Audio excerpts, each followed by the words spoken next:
Salon जाना है बहुत ही हानिकारक, बहुत ही रिस्की। इसलिए एक सजेशन है, फ्लिपकार्ट या अमेजन से ट्रिमर होता है ना, ट्रिमर को ऑर्डर कीजिए, छिल लीजिए। बढ़ेगा तो फिर कटाने वाला कोई नहीं होगा। अगर घर में अगर है कोई काट सकते हैं तो अच्छी बात है, क्योंकि मैं अकेला रहता हूँ, मैं क्या करूँगा, छिल लेता हूँ, टकला ही रहता हूँ।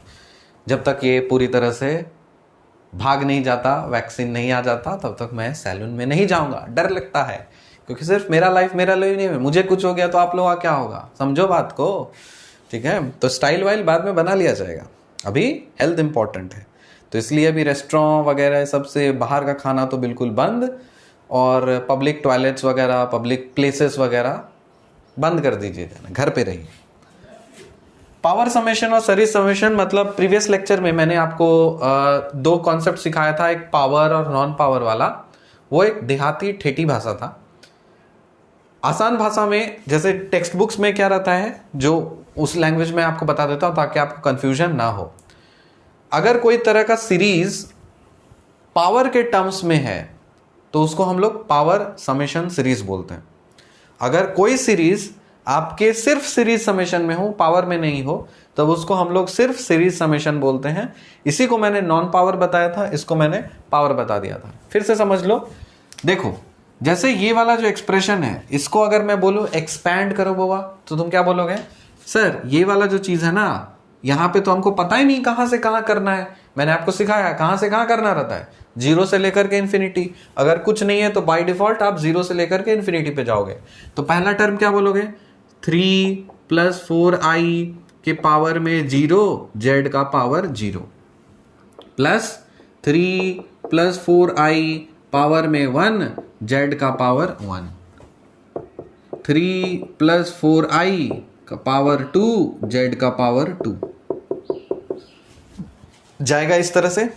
अब इसको गौर से देखो, पहला टर्म बोलो तो 0√2 + i divided by 1 + i2 × 0, z to the power of 0, plus 1 × √2 + i divided by 1 + i × 2 × 1, z का पावर 1, फिर plus 2√2 + i divided by 1 + i2 × 2, z का पावर 2 एंड सो ऑन। थोड़ा गौर फरमाइए प्रभु, यहां पे जब आप देखेंगे तो यहां पे an का पावर बदल रहा है कि नहीं बदल रहा है। यहां पे देखो an का पावर इंक्रीज कर रहा है कि नहीं। पहले पावर था 0, फिर पावर हो गया यहाँ पे 1, फिर पावर हो गया यहाँ पे 2, कर रहा है ना, चेंज कर रहा है, कर रहा है कि नहीं कर रहा, ठीक है कर रहा है। तो यहां पे देखो, क्या इसमें पावर चेंज हो रहा है क्या, इसमें पावर में तो कोई फर्क नहीं पड़ रहा। आप z को मत देखो, z का तो पावर चेंज होगा, an की बात हो रही है। तो इसीलिए मैंने इस चीज को पावर वाला टर्म बताया था। तो यहां पे अगर रेडियस ऑफ कन्वर्जेंस इसका आपको निकालना है तो कौन सा फॉर्मूला निकालेंगे, फॉर्मूला लगाएंगे कौन सा, ये वाला बताया था, मतलब पावर वाला, सॉरी ये नॉन पावर बताया था और ये पावर वाला इस केस में बताया था। तो पावर वाला है तो आपको ये वाला फॉर्मूला लगेगा, ये नॉन पावर वाला है तो आपको ये वाला फॉर्मूला लगेगा। समझ में आया। इसमें एक और चीज ध्यान देने वाली बात है कि प्रीवियस लेक्चर में मैंने आपको 5-6 प्रॉब्लम्स दिए थे, 5 करा दिया था, एक आपको छोड़ दिया था। तो वैसे में हम लोग ये 2 फॉर्मूला यूज कर रहे थे, क्योंकि वैसे वाले प्रॉब्लम में आपको एक पर्टिकुलर नंबर से डील नहीं करना था, एक एक्सप्रेशन से डील करना था। अगर आपको किसी कॉम्प्लेक्स नंबर से डील करना पड़े तब ये वाला फॉर्मूला स्विच होकर के ये बन जाता है। जनरली एक्चुअली यही फॉर्मूला होता है, ठीक है। तो कंफ्यूजन अवॉइड करने के लिए मैंने 2 अलग अलग सेपरेट करके बता दिया कि आप ये वाला फॉर्मूला तब यूज करिए जब आपको नंबर से कोई लेना देना नहीं, कॉम्प्लेक्स नंबर के मैग्नीट्यूड से कोई लेना देना नहीं। जैसे प्रीवियस वाला प्रॉब्लम टाइप्स जो था, सिर्फ आप एक्सप्रेशन डालोगे, उसमें nn रहेगा, कटेगा छटेगा वगैरह, उस तरह का समझ में आया। उसमें मॉड्यूलस लेने का कोई मतलब ही नहीं था। लेकिन अगर आपका इस तरह का कुछ कॉम्प्लेक्स नंबर वाला एक्सप्रेशन रहा an, तब इस केस में आपको मॉड लगाना पड़ेगा। अभी सॉल्व करते हैं। और उसी तरह से पावर वाला केस में आपको ये फॉर्मूला कन्वर्ट हो जाता है। मतलब यहाँ पे an के जगह पे मॉड an आ जाएगा, और यहाँ an+1 के जगह पे मॉड ऑफ an या an+1 आ जाएगा। ठीक है, चलो 2 प्रॉब्लम से समझते हैं, चीजें हो जाएंगी आसान। तो आपको देख के पता चल जा रहा है, मैंने आपको आइडेंटिफाई करना सिखा दिया कि पावर वाला नॉन पावर वाला कौन सा है। तो ये तो दिख रहा है आपको पावर वाला है, पावर वाला है तो फॉर्मूला कौन सा लगेगा, ये वाला लगेगा। ठीक है, तो यहां से सबसे पहले तो आप कंपेयर करके लिखो कि an क्या है। an है 3 + 4i के पावर में n। यहां आपको क्या चाहिए, मॉड ऑफ an चाहिए। ठीक है, तो हम इसको कर देते हैं, मॉड चाहिए ना, तो हम लिख देते हैं इधर मॉड ऑफ an, ये लिखा। तो इसको फाइंड करो तो मॉड ऑफ 3 + 4i इसके पावर में ऐसा है, कोई दिक्कत नहीं। क्या हम इस चीज को ऐसा लिख सकते हैं 3 + 4i का मॉड है, अरे यही तो होता है मॉड ऑफ zn। अगर हम बोले तो मॉड ऑफ z⁴n होता है कि नहीं होता। अरे विश्वास नहीं है मेरे पे, नहीं है विश्वास तो दिखाओ, अभी दिखाओ दो। गीता विश्वास को बोला z कुमार विश्वास को बोला z = 2 + 3i है और n को मान लो सपोज 2, दिक्कत नहीं। चलो z का स्क्वायर कर दो, तो हम बोले कि z का पावर n करना है, मतलब 2 + 3i का स्क्वायर कर देना है। करो इसको स्क्वायर, 2 + 3i, 2 + 3i, अरे a + b होल स्क्वायर मतलब a² + b² + 2ab, 2 2 2 = 4, 4 3 = 12 + 12i, i² मतलब -1, 4 - 9 मतलब -5, तो -5 + 12i हो गया है। इसका हमको लेना है मैग्नीट्यूड, फाइंड करो तो इसका। ये बोलोगे सर ये तो √25 + 144 है, 5 4 9, 4 2 6, एक और एक √, मतलब 13 आ गया ना। इसका तो मैग्नीट्यूड, आपको मैग्नीट्यूड पता चल गया कि ठीक है, चलो इसका जो मैग्नीट्यूड लिया मैंने ये 13 आ रहा है इस फॉर्मेट से। LHS RHS करें, RHS में करना है सबसे पहले आपको z का ही मैग्नीट्यूड लेना है ना, तो मॉड ऑफ 2 + 3i कर दे बउआ, √4 प्लस कतो 3 3 9 कतो √13 स्क्वायर होगा, आ गया 13। तो चाहे कुमार विश्वास जी को बुलाएं चाहे गीता विश्वास जी को बुलाएं, हम जो बोले विश्वास उस पर कर लीजिए विश्वास। आ गया है 13 आपका, ठीक है। तो लिख सकते हैं ना ऐसे, तो ऐसे अगर लिखे तो कोई दिक्कत है आपको, नहीं होना चाहिए। अब नहीं, इतना ये सारी चीजें बता देना पड़ता है ना, वरना मुझे वो कमेंट सेक्शन में फिर परेशानी हो जाती है, सर ये कैसे हो गया, ये स्टेप पे कैसे हो गया, ऐसे वैसे हो गया। तो सारी चीजें आप क्लियर कर लीजिए। तो मॉड ऑफ an ये कर लिया हमने। अब आपको फॉर्मूला लगाना है ये वाला, रेडियस ऑफ कन्वर्जेंस का formula 1/r = limit n tends to infinity.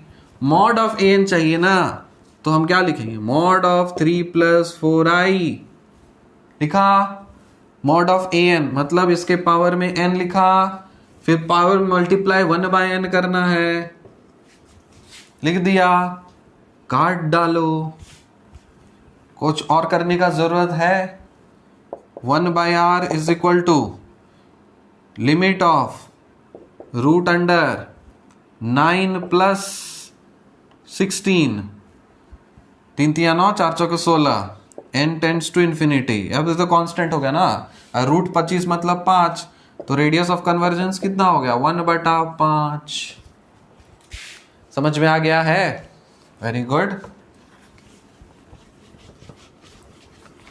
Second question देखो, कौन सा फॉर्मूला, नॉन पावर वाला, क्योंकि पावर में तो है ही नहीं, नॉन पावर इसमें जाना है। तो आप कंपेयर करिए, an लिखिए, n √2 + i divided by 1 + i2n।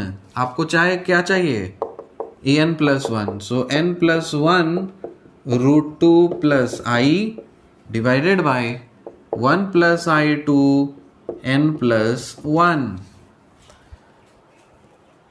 दोनों को डिवाइड कर देना है, मॉड ले लेना है। तो आप इसको ऐसे भी कर सकते हो। देखो आपको पता है ना कि अगर कोई भी Z1 Z2 अगर ये मॉड होता है तो आप इसको Z1 मॉड ऑफ Z2 बोल सकते हो कि नहीं बोल सकते हो? बिल्कुल बोल सकते हैं, अलग अलग सेपरेट करके कर सकते हैं। तो हम क्या करते हैं, इसको अलग करके डिवाइड कर देते हैं, तो हम मेरे लिए सुविधा होगा। तो पहले हम पहला ये सॉल्व करते हैं। ये तो कॉम्प्लेक्स नंबर है लेकिन डिनोमिनेटर में आई आ गया है, इसको हमको भगा देना है। तो आप क्या करेंगे, इसको 1 माइनस आई टू एन कर दीजिए, यहां पे भी 1 माइनस आई टू एन कर दीजिए।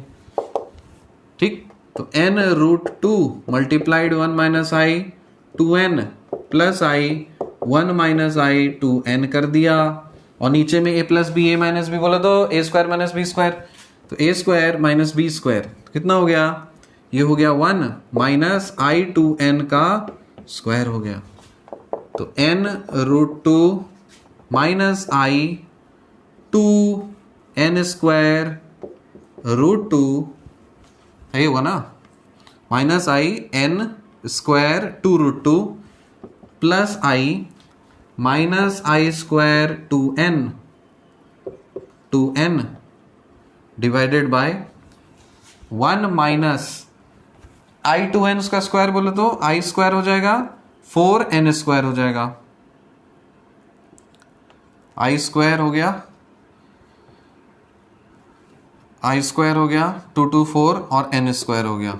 ठीक है, फिर n रूट 2, अब रियल और इमेजिनरी को कर दीजिए अलग। आई स्क्वायर है -1, माइनस माइनस बन जाएगा प्लस, तो यहाँ पे आई स्क्वायर 2n है। ठीक है, तो यहाँ पे n रूट 2 दे दो, माइनस माइनस प्लस हो जाएगा तो प्लस 2n हो जाएगा।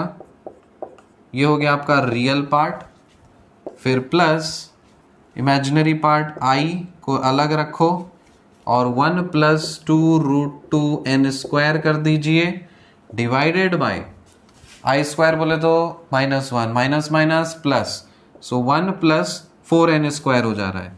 तो आप इसको अलग सेपरेट कर दीजिए, 1 प्लस 4n स्क्वायर कर दीजिए और इसको आप कर दीजिए क्या, डिवाइडेड 1 प्लस 4n स्क्वायर। काफी बड़ा हो जाएगा, टाइम सेव करने के लिए आप इसको कर लीजिएगा। मैं प्रोसेस खाली तो आपको बता दिया कि an है ना, तो an को आपने रैशनलाइज किया है, इसका मैग्नीट्यूड फाइंड करना है। मॉड अगर आपको फाइंड करना है तो आप क्या करोगे, इसका मॉड निकाल लो होगा। ये आपका रियल पार्ट है, ये आपका इमेजिनरी पार्ट है, root under this square plus this square कर जाएगा। सिंपल हो जाएगा, आप करिएगा, करके देखिएगा, कमेंट सेक्शन से मैच कर लीजिएगा। अगर नहीं बनेगा तो फिर मेरे से व्हाट्सएप पे पूछ लीजिएगा। ये सब थोड़ा सा आपको स्किल्स थोड़े से डेवलप करने हैं, ये सब को सॉल्व करने के लिए। तो मैं सॉल्व नहीं कर रहा हूँ क्योंकि बहुत सारी चीजें आपको करानी है, इसलिए थोड़ा टाइम किल हो जाएगा, इसलिए मैं नहीं कराऊंगा इसको। लिखिए सॉल्व, ठीक है, इसको आप प्लीज सॉल्व कर लेना। तो इसमें ये सेक्शन में बताने का मेन पर्पस यही था कि मॉड वाला चीज सेक्शन कहाँ पे यूज करेंगे। जब आपको कोई कॉम्प्लेक्स नंबर टाइप का क्वेश्चन रहेगा तब उसमें मॉड वाला लगा देना, और कोई अगर एक्सप्रेशन वाला रहेगा या सिर्फ एन टाइप का रहेगा तो उसमें ये से काम चल जाएगा। समझ में आई बात? तो इसको नोट करिए।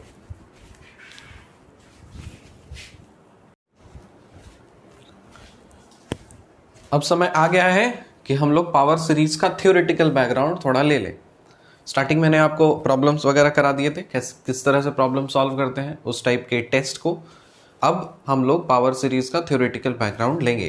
तो देखो यहाँ पे फॉर्मल डेफिनेशन लिखा हुआ है, a series having the form a0 plus a1 z minus a plus a2 z minus a whole square plus dot dot dot dot, इस तरह से चलता चला जाएगा।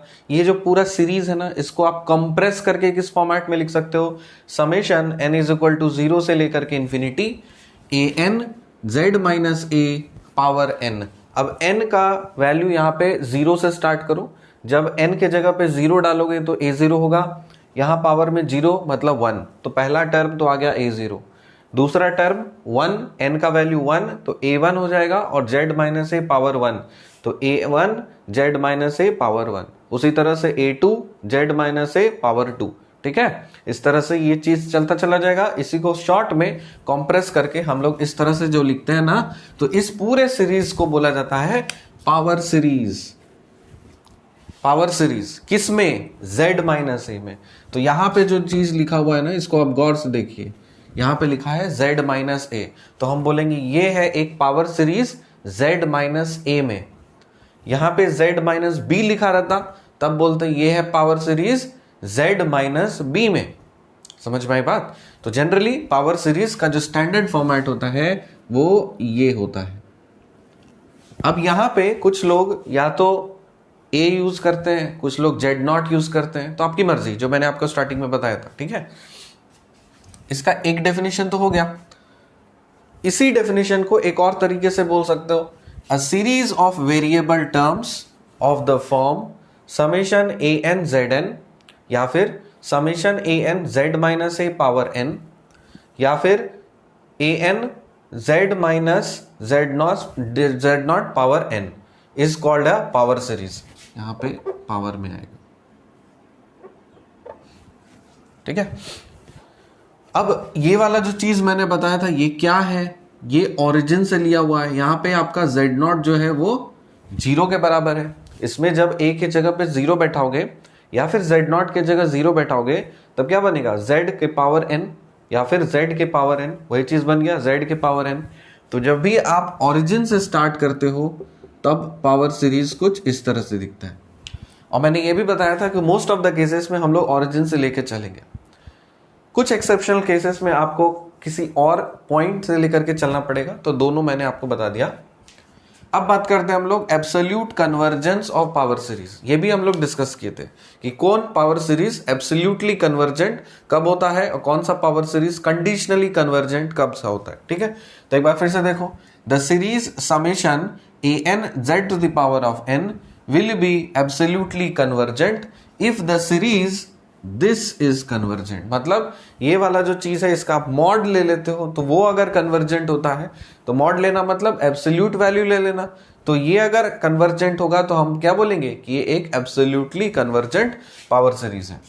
कुछ नोट पॉइंट है, इसको पचाने में थोड़ी सा तकलीफ हो सकती है, इसलिए थोड़ा सा पेशेंस। आप बार बार इसको पढ़ेंगे तो समझ में आ जाएगा। मैं कोशिश करता हूं इसको थोड़ा सा सिंप्लीफाई करने की। The series summation mod of an mod of z power n is a series of real positive terms। तो ये जो सीरीज बनेगा ये किसका बनेगा, रियल पॉजिटिव टर्म्स के सीरीज बनेंगे। If we apply Cauchy's root test, इसके अगले सेक्शन में आपको कॉची रूट टेस्ट करना सिखाएंगे, लेकिन फिलहाल फॉर द टाइम बीइंग आप मान लो कोई एक ऐसा टेस्ट होता है जिसका नाम होता है कॉची रूट टेस्ट।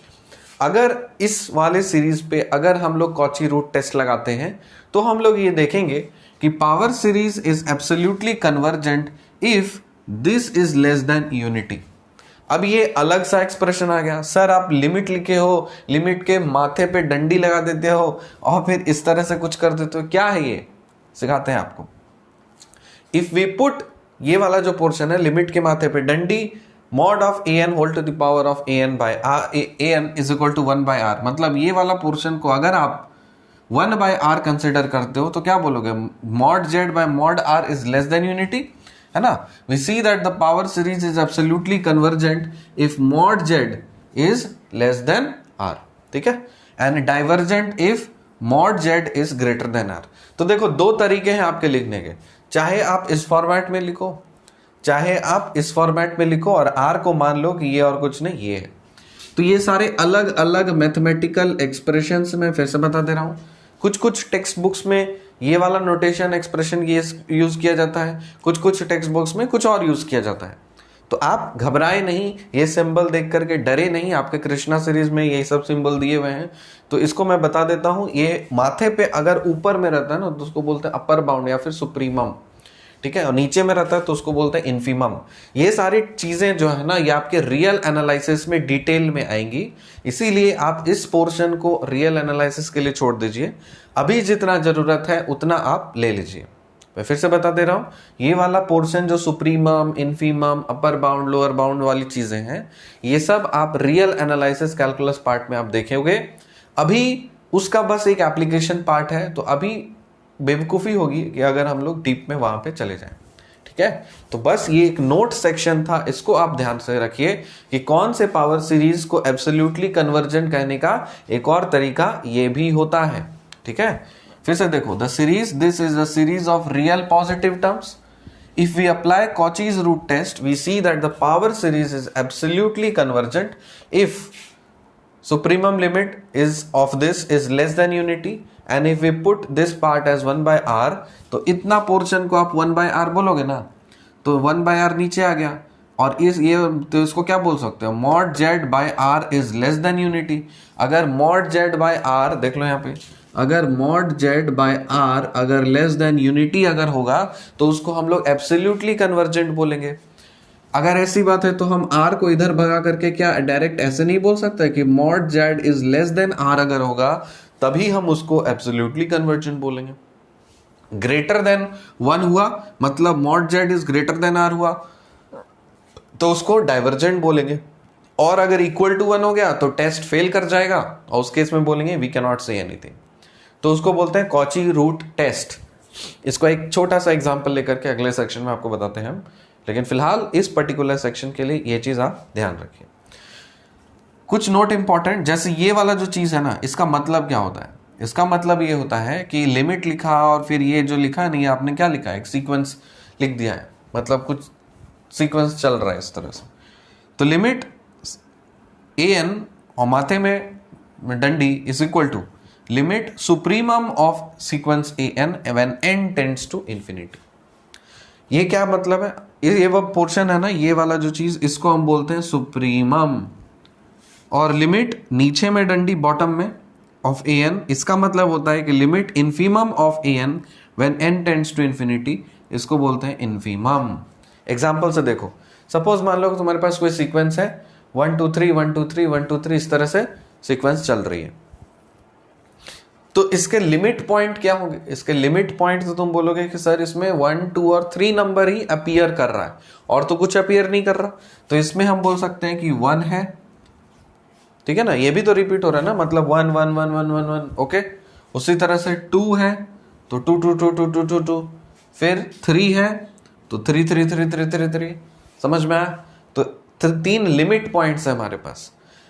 इसमें से अगर हम पूछे कि बताइए सुप्रीमम वाला कौन सा पार्ट है, इसका सुप्रीमम कौन सा है, तो आप बोलोगे सुप्रीमम और कुछ नहीं, जब ये आपका जो n है ये कहां तक जा रहा है, आपका इन्फिनिटी तक जा रहा है, अनंत तक जा रहा है, तो आप अनंत तक जब भी चले जाओगे तो आपको सबसे हाईएस्ट पॉइंट क्या मिलेगा, 3 मिलेगा। तो इसी को हम लोग बोलते हैं क्या, सुप्रीमम, इस पर्टिकुलर सीक्वेंस का। अब बोलेंगे इन्फीमम क्या है, मतलब जो लोएस्ट पॉइंट अकर किया हुआ है, तो यहाँ पे सबसे लोएस्ट पॉइंट क्या अकर किया, 1, तो यहाँ पे ये क्या हो जाएगा, ये इसका इन्फीमम हो जाएगा। समझ में आया, थोड़ा सा पचा होगा, थोड़ा सा तकलीफ हुई होगी समझने में। यहां से लेके यहां तक आप छोड़ दीजिए इसको रियल एनालिसिस वाले कोर्स के लिए, जब हम रियल एनालिसिस आपको पढ़ाएंगे उसमें ये सारी चीजें आपको डिटेल्ड में पढ़नी है, अलग अलग तरह के tests, supremum, infimum, upper bound, lower bound, तो उसको उस समय के लिए आप फिलहाल छोड़ दीजिए। पर्पस ये था ये कनेक्ट करने का, क्योंकि अलग टेक्स्ट बुक्स का अलग अलग अप्रोच होता है, और मैंने आपको बताया कि स्टैंडर्ड टेक्स्ट बुक्स फॉलो करने ही है, चाहे आप कहीं का भी लेक्चर देखो। तो अगर आप टेक्स्ट बुक्स फॉलो करोगे तो उसमें ये सारे लैंग्वेजेस लिखे हुए हैं, और अगर आपको ये से समझ में नहीं आएगा तो हो सकती है आपको तकलीफ हो जाए, इसलिए मैंने ये सारी चीजें बता दी आपको। समझ में आया, तो एक थ्योरेटिकल बैकग्राउंड आपको पता चल गया। एब्सोल्यूट कन्वर्जेंस कब होता है पावर सीरीज का, अगर एब्सोल्यूट कन्वर्जेंस है मतलब ये वाला है कन्वर्जेंट तो अच्छी बात है, अगर नहीं है तो क्या बोलेंगे उसको, कंडीशनली कन्वर्जेंट। समझ में आया, तो ये कुछ थ्योरेटिकल बैकग्राउंड थे, इसके अलावा भी और थ्योरेटिकल बैकग्राउंड्स अभी और सेक्शंस में आएंगे। उससे पहले हम कॉचीज रूट टेस्ट के बारे में थोड़ा सा बात कर लेते हैं। एक छोटा सा नॉर्मल कैलकुलस का प्रॉब्लम है कि कॉची रूट टेस्ट कैसे लगाते हैं, फिर आगे बढ़ते हैं। नोट करिए,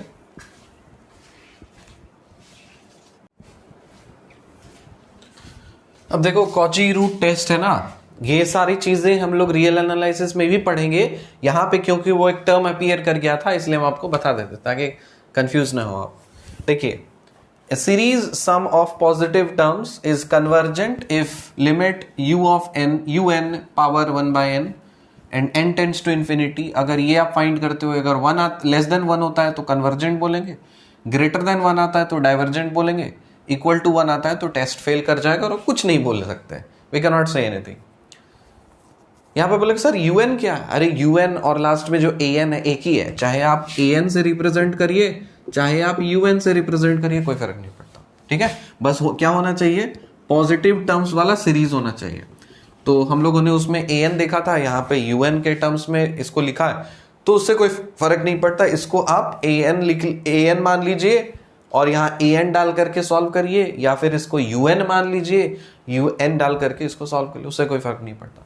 अब ये वाला जो इसका सीरीज है, series sum of the positive terms, इसका अब हम लोग कन्वर्जेंस टेस्ट करेंगे और टेस्ट करेंगे कि ये कन्वर्जेंट है या डाइवर्जेंट है। यहां से आप क्या देख रहे हो कि अंदर में जो कुछ भी रहता है उसको आप उठा लो, तो आपने उठाया, यहां पे यूएन क्या मिला आपको, ये वाला पोर्शन n+1/n का पावर में n² डिवाइडेड में 3 का पावर n। आपको चाहिए un के पावर में 1/n, तो फाइंड करो un के पावर में 1/n, n+1/n n² bye 3 power n, इसके माथे में आपको देना है 1/n। क्लियर? अब यहां पे भी 1/n से मल्टीप्लाई, यहां भी 1/n से मल्टीप्लाई, क्या करोगे, n+1/n n² होगा, नीचे में 3 पावर n/n हो जाएगा। इसको आप काट दीजिए, इसको आप काट दीजिए, लिमिट लेना है। So limit un power 1/n when n tends to infinity is equal to, limit इसके ऊपर लगा देना है, तो यहां से n डिवाइड करिए तो मिलेगा 1+1/n whole power n by 3 when n tends to infinity. अब आपको लिमिट की प्रॉपर्टी पता है कि अगर पूरे एक्सप्रेशन में लिमिट लगा है तो आप न्यूमरेटर डिनोमिनेटर में आप उसको तोड़ सकते हो। तो इसको हम लिख सकते हैं limit 1+1/n whole power n when n tends to infinity divided by limit 3 when n tends to infinity. अब आप समझदार हो, आपको पता है कि ये क्या है, बचपन से पढ़ते आ रहे हो कि ये वाला जो लिमिट होता है इसकी वैल्यू होती है ऑयलर नंबर E, और नीचे में किसी भी कांस्टेंट का लिमिट फाइंड करते हो तो कांस्टेंट नंबर ही होता है, तो ये हो जाएगा 3। ऑयलर नंबर क्या होता है बुआ, 2.7 समथिंग, तो उसको आप डिवाइड करोगे 3 से, तो 1 से कम आएगा या ज्यादा आएगा, कम आएगा। तो आपको उसके वैल्यू से कुछ लेना देना नहीं, बस आपको ये टेस्ट करना है कि 1 से कम आया है या ज्यादा आया। अब क्योंकि 1 से कम आ गया इसलिए आप क्या बोलोगे कि ये वाला जो आपका series sum of positive terms है, सो दिस इज कन्वर्जेंट। तो क्या बोलोगे यहां पे, दिस इज कन्वर्जेंट। बस और ज्यादा बात नहीं करेंगे क्योंकि अभी ये इंपॉर्टेंट नहीं है, बस आपको एक टेस्ट बताना था ताकि आपको एक आइडिया मिल जाए, थोड़ा सा आसान लग जाए कि ये सारे टेस्ट वगैरह क्या होते हैं। तो ये सब जो टेस्ट वगैरह है ना, तो ये सब आप रियल एनालिसिस जब आप कर लोगे उसमें आप बेहतरीन तरीके से सीखोगे। तो इस पर्टिकुलर पावर सीरीज वाले सेक्शन में या चैप्टर में और भी बहुत सारे टेस्ट आएंगे, जैसे वीस्ट्रास एम टेस्ट वगैरह, वो सारी चीजें। तो उसका बस एक डेफिनेशन, फॉर्मूला, छोटा सा एग्जांपल देख करके स्किप मार करके छोड़ देंगे, मतलब टच करके छोड़ देंगे, क्योंकि आप ये सारी कन्वर्जेंस टेस्ट बेहतरीन तरीके से तब आप समझ पाओगे जब आपने रियल एनालिसिस का कोर्स किया होगा और उसको आप अच्छे से समझोगे।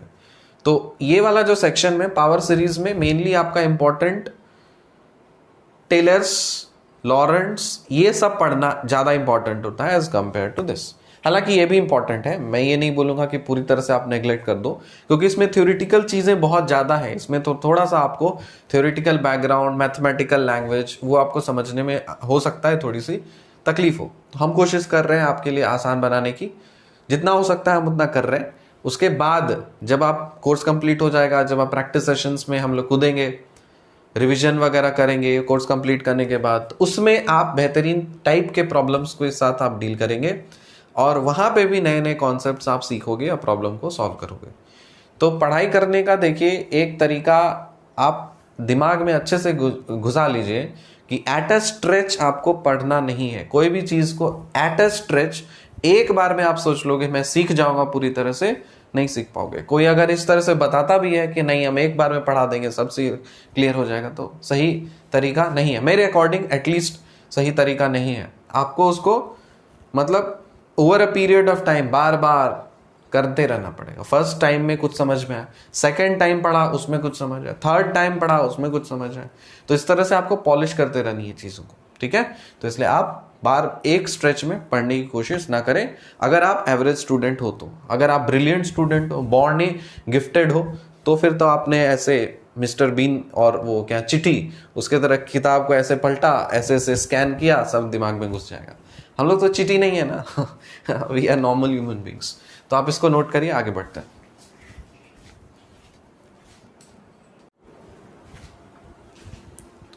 अब बात करेंगे हम लोग circle of convergence of a power series. Starting में आपको सिखा भी दिया था कि रेडियस ऑफ कन्वर्जेंस वगैरह कैसे निकालते हैं। थ्योरेटिकल बैकग्राउंड मैंने बताया कि एप्लीकेशन करने के बाद थ्योरेटिकल बैकग्राउंड आप देखोगे तो चीजें अच्छे से समझ में आएंगी।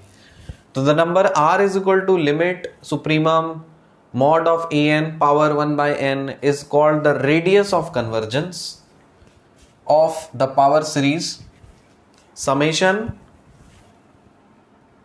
ये क्या है an zn and the circle whose center is at the origin and the radius r is called the circle of convergence of the power series। ये I guess 1 by r था, let me check। 1 by r is equal to limit supremum mod of a n, हाँ ठीक है। तो ये वाले expression में जो r होता है ना, इसी को हम लोग बोलते हैं रेडियस ऑफ कन्वर्जेंस। अब इसकी तीन पॉसिबिलिटी हो सकती है। पहला कि r जो है वो 0 हो सकता है, दूसरा r कोई भी फाइनाइट नंबर हो सकता है, r कोई भी इनफाइनाइट हो सकता है। तो r अगर 0 है तब उस केस में क्या बोलोगे, the series is convergent only at origin and so this case is not very important. ये कहाँ कन्वर्जेंट होगा, सिर्फ ओरिजिन के ऊपर, और ये उतना ज्यादा इंपॉर्टेंट नहीं होता। r अगर कोई फाइनाइट नंबर आ जाता है तो उस केस में क्या बोलोगे, इन this case the radius of convergence is finite and the power series is absolutely convergent at all points with in the circle of the convergence and divergent at all points outside it. In this case, no definite statement can be made about its convergence at the points of the circumference of the circle.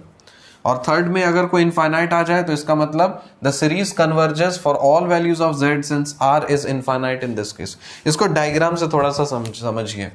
जैसे मान लीजिए कि कोई radius of convergence या circle of convergence हम बता रहे हैं, तो मैंने एक सर्कल बना लिया, r अगर 0 है तो इसका मतलब वो कहां पे होगा, वो ओरिजिन पे कन्वर्ज होगा।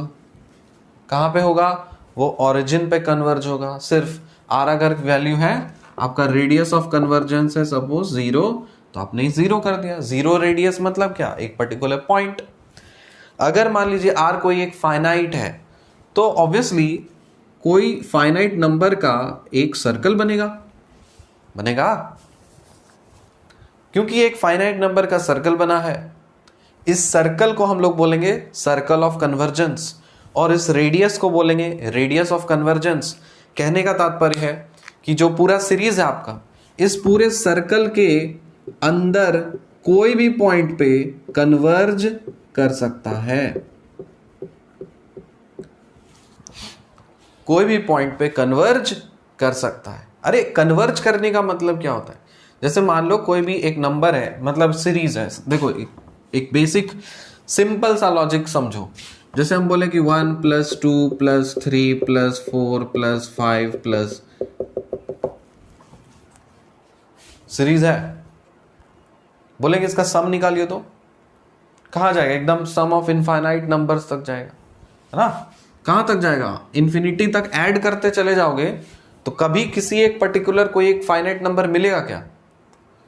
इसको तुम ऐड करोगे तो कोई एक पर्टिकुलर फाइनाइट नंबर मिलेगा, नहीं मिलेगा। ये कोई फाइनाइट नंबर नहीं मिलेगा, तो ये कहां जाएगा, एकदम इन्फिनिटी पे।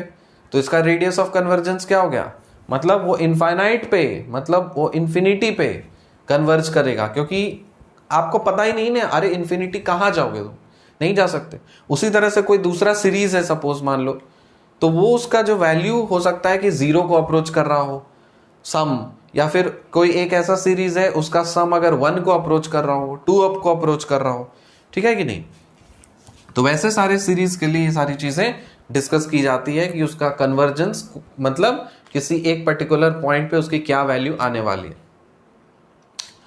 तो पहला r इज इक्वल टू 0 कहने का मतलब है कि वो सिर्फ ओरिजिन पे कन्वर्ज करेगा, मतलब उसको आप सम करोगे तो वो 0 के करीब अप्रोच करने की कोशिश करेगा, उसको वैल्यू 0 की तरफ टेंड करेगा, सिर्फ 0 के पे, only at origin, convergent only at origin. और कोई फाइनाइट नंबर है तो उसका मतलब इस फाइनाइट नंबर में इस एक रीजन बनेगा आपका, एक फाइनाइट नंबर का रेडियस, मैग्नीट्यूड का रेडियस वो बना दिया एक रीजन, मतलब एक सर्कल घेर दिया। अब उस पूरे सीरीज की जो वैल्यू है मतलब सम की, वो कहीं ना कहीं इसी रीजन में अंदर लाई करेगी, जिसको हम लोग बोलेंगे कि ये है मेरा रेडियस ऑफ कन्वर्जेंस, ये वाला, और ये है मेरा रीजन ऑफ कन्वर्जेंस। क्लियर हो गया। लास्ट है मेरे पास इनफाइनाइट, मतलब अनंत, कहीं पे भी जाओ, अरे कहीं पे भी जाओ कोई फर्क नहीं पड़ता, इधर जाओ इधर जाओ इधर, कहीं पे भी चले जाओ, तुम्हारा रेडियस ऑफ कन्वर्जेंस इनफाइनाइट होने का मतलब है कि जो कन्वर्ज करेगा वो कहीं पे भी कन्वर्ज, इनफाइनाइट पूरा कॉम्प्लेक्स प्लेन में, क्योंकि कॉम्प्लेक्स प्लेन की बात हो रही है इसलिए कहीं पे भी वो कन्वर्ज कर सकता है। ठीक है, ये वाला कॉन्सेप्ट आपको टेलर सीरीज, लॉरेंट सीरीज में और अच्छी तरह से समझ में आएगा जब हम लोग अगले लेक्चर में उसको सीखेंगे। फिलहाल पर्पस ये था इस सेक्शन में कि आप जानें कि circle of convergence of a power series का थ्योरी पार्ट क्या है, उसकी डेफिनेशन क्या होती है, और 3 पॉसिबल केसेस क्या होते हैं। ठीक है, फिर क्या बोल रहे हैं, एक स्टेटमेंट इंपॉर्टेंट था कि in this case no definite statement can be convergence at points at the points of the circumference. ठीक है,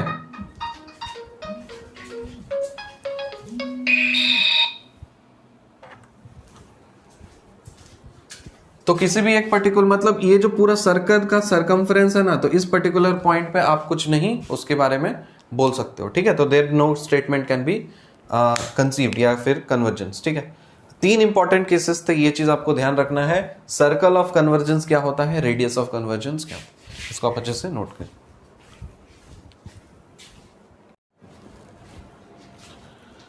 आज के लेक्चर का आखिरी पड़ाव, स्टार्टिंग में मैंने आपको जो सिखाया था या प्रीवियस लेक्चर में ही बता दिया था, रेडियस ऑफ कन्वर्जेंस वगैरह निकालना, तो उसके लिए 2 फॉर्मूला आपको बताया था, एक फॉर्मूला ये और एक फॉर्मूला ये, और आपको मैंने ट्रिक बताया था कि पावर नॉन पावर टाइप में कौन सा फॉर्मूला को कैसे अप्लाई करते हैं, तो उससे आप समझ जाइएगा कौन सा फॉर्मूला में किसको अप्लाई करते हैं। ठीक है, तो यहाँ पे गौर से देखिए, ये वाला जो आपका पोर्शन है आपको निकालना है रेडियस ऑफ कन्वर्जेंस, और कभी कभी पूछ लेता है डोमेन ऑफ कन्वर्जेंस या फिर रीजन ऑफ कन्वर्जेंस, 2 अलग अलग चीजें हैं। रेडियस ऑफ कन्वर्जेंस अगर बोलेगा तो उससे डायरेक्ट आर का वैल्यू निकालना है, और डोमेन पूछ लेगा, रीजन पूछ लेगा, तो फिर आपको रीजन बना करके दिखा देना है। समझ में आया? तो ये बहुत आसान है, एक बार रेडियस पता चल गया तो रीजन पता चल जाएगा। गौर से देखो, 2 प्रॉब्लम लिए हैं, प्रॉब्लम 1 प्रॉब्लम 2, दोनों में से साफ हो जाएगा। इसमें है सीरीज आपका summation -1 power n by n z -2i power n। ठीक है, here the centre of circle of convergence is z is equal to 2i। आपको सर्कल का जो आपको पता है कि सर्कल ही बनेगा ना, तो उसका जो सेंटर है वो तो यहां से देख के हमको दिख जा रहा है, तो यहां पे आप क्या लिखोगे कि सेंटर आपको पता चल गया ये 2i है, 2i पे आपका सेंटर पॉइंट है। And the radius of convergence कैसे निकालेंगे, ये वाला फॉर्मूला लगा लीजिए। तो इसलिए मैंने आपको ये वाला सुप्रीमम इन्फीमम वाला थोड़ा सा हिंट दे दिया ताकि आपको कंफ्यूज ना हो कि कैसे क्या चीज करेंगे।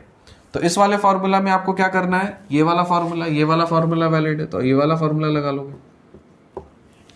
ठीक है, तो यहां पे देखो an कंपेयर करोगे तो क्या मिलेगा, an मिलेगा -1 पावर n बाय n, तो अंदर में डाल दिया -1 power n by n, mod लगा दिया, पावर 1 बाय n कर दिया। ठीक है, उसके बाद यहाँ पे -1 कब n और 1 बाय n मल्टीप्लाई होगा अंदर में जाके, कैंसिल हो जाएगा, तो इसलिए यहाँ पे 1 आ गया।